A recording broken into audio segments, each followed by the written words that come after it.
નમસ્કાર વિદ્યાર્થી મિત્રો, તો આજે આપણે ધોરણ 10 વિષય સંસ્કૃત જેમાં પાઠ 12મો બીજા સત્રમાં આવતો કલિકાલ સર્વજ્ઞો હેમચંદ્રાચાર્ય.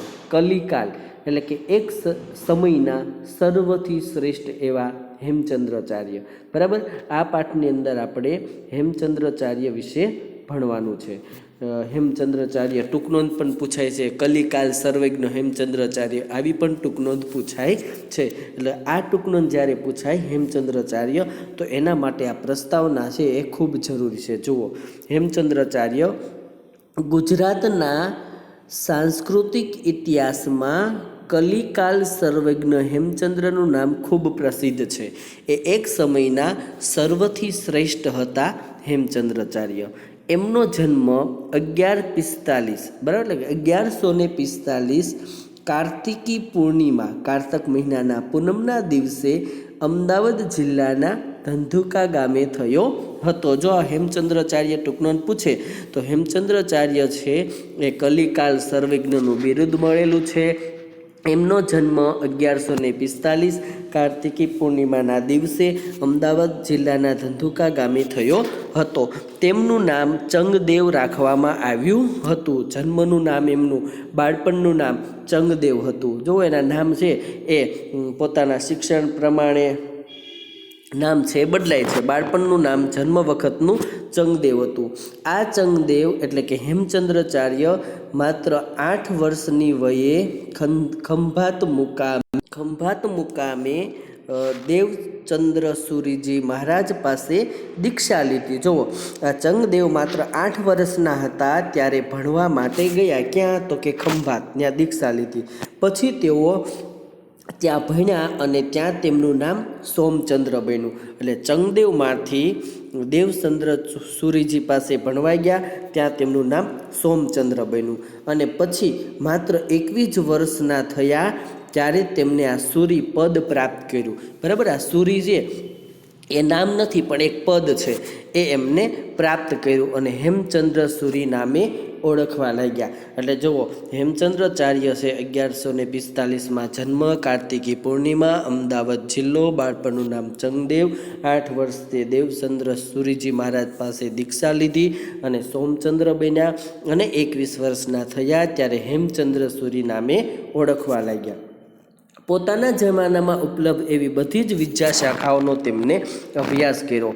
તેઓએ નિપુણતા પણ પ્રાપ્ત કરી. સ્વરૂચિત કૃતિઓથી જુદી જુદી વિદ્યા શાખામાં પ્રદાન નોંધાયું. આમ જ્ઞાનની વિશાળ સમૃદ્ધિને કારણે એ કલિકાલ સર્વજ્ઞનું બિરુદ મળ્યું. હવે જુઓ, એ સમયની હાલમાં કેમ આપણે જુદા જુદા વિષય આવે, સંગીત, કોમ્પ્યુટર, ચિત્ર, બરાબર, તો એ સમયમાં આ જેટલા આવા વિષયો બધા મહત્ત્વના આવતા, એ બધા જ વિષયો એ ખૂબ સારામાં સારી રીતે ભણ્યા. આપણે જેમ કે આપણને વિજ્ઞાન આવડતું હોય તો આપણને ભાષા ગુજરાતીમાં રસ ઓછો હોય, ઓછું આવડતું હોય, જ્યારે હેમચંદ્રને તો એ સમયની જેટલી વિદ્યા હતી બધી જ વિદ્યા સારામાં સારી રીતે આવડતી અને એટલા માટે પોતે કલિકાલ સર્વજ્ઞ ગણવામાં આવ્યા. હવે જુઓ, અહીંથી થોડોક પાઠ આપણે ઇતિહાસ તરફ જાય છે. હવે સિદ્ધરાજ જયસિંહ આપણે નામ સાંભળ્યું હશે સમાજ વિદ્યા, બરાબર, સમાજમાં અથવા અન્ય જગ્યાએ. તો સિદ્ધરાજ જયસિંહ માળવાના રાજા ભોજ ઉપર વિજય પ્રાપ્ત કર્યો. આ આપણો વિષય વસ્તુ છે. આપણે આ સિદ્ધરાજ જયસિંહને, માળવાના ભોજ રાજાને એ પાઠમાં ભણવાનું છે. પહેલો પેરેગ્રાફ આપણે લેખકનો હતો. તો સિદ્ધરાજ જયસિંહ માળવાના રાજા ભોજ ઉપર ચડાઈ કરી અને પોતે જીતી ગયા.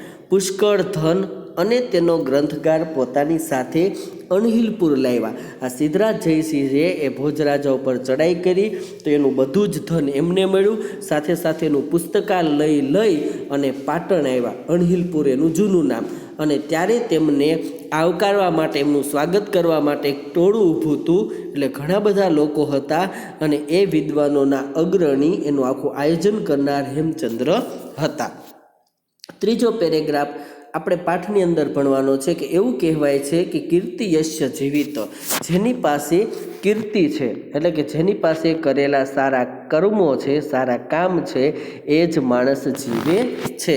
ક્યારે તો મૃત્યુ પામેલો હોવા છતાં આપણને ખ્યાલ છે ગાંધીજીને આજે પણ આપણે યાદ કરીએ તેમને કરેલા સારા કામોના કારણે, બરાબર. ગાંધીજી આજે પણ જીવંત છે તો કે તેમને કરેલી કીર્તિના કારણે. આ પાઠ એવું સમજાવે છે કે માણસે જીવનમાં કાંઈ પણ સારું કામ કર્યું હોય તો એના કારણે એ જીવિત રહે, અને આવી કીર્તિ માણસને લક્ષ્મીથી નહીં એટલે કે પૈસાથી નહીં પણ સરસ્વતીથી મળે છે. અને આવો ખ્યાલ સિદ્ધરાજ જયસિંહને આવ્યો. એમને હેમચંદ્રાચાર્યને પ્રાર્થના કરી કે તમે પણ કંઈક એવો સંસ્કૃતનો અદ્ભુત ગ્રંથ લખો, અને એના કહેવાથી હેમચંદ્રએ ગ્રંથ લખ્યો જે સંસ્કૃતમાં હતો, જેનું નામ સિદ્ધ હેમ શબ્દાનુશાસન છે. આ ઘટના ઇતિહાસમાં આજે પણ ઉજાગર છે અને આ પાઠમાં તૈયાર કરવામાં આવેલી છે. આજે પણ સિદ્ધ હેમ શબ્દાનુશાસન વ્યાકરણનો ખૂબ સારો ઉત્તમ કોટીનો ગ્રંથ છે. હવે આપણે પાઠનો અનુવાદ જોઈએ. અનુવાદમાં આપણે જે પ્રસ્તાવના જોઈ એ જ વાત આવેલી છે કે વિક્રમ 12 શતાબ્દા, વિક્રમની 12મી સદીમાં સિદ્ધરાજ જયસિંહ માલવ વિજયમ કૃતવાન, સિદ્ધરાજ જયસિંહે માલવ પ્રદેશ ઉપર વિજય મેળવ્યો. વિજયાંતરમ, જીત્યા પછી જયસિંહ નૃપેતઃ યશોવર્મા, જયસિંહ રાજા યશોવર્માનું સર્વધન ગૃહીત્વા, બધું જ ધન ગ્રહણ કરીને અણહિલપુર પ્રત્યાગતવાન, અણહિલપુરમાં આવ્યા.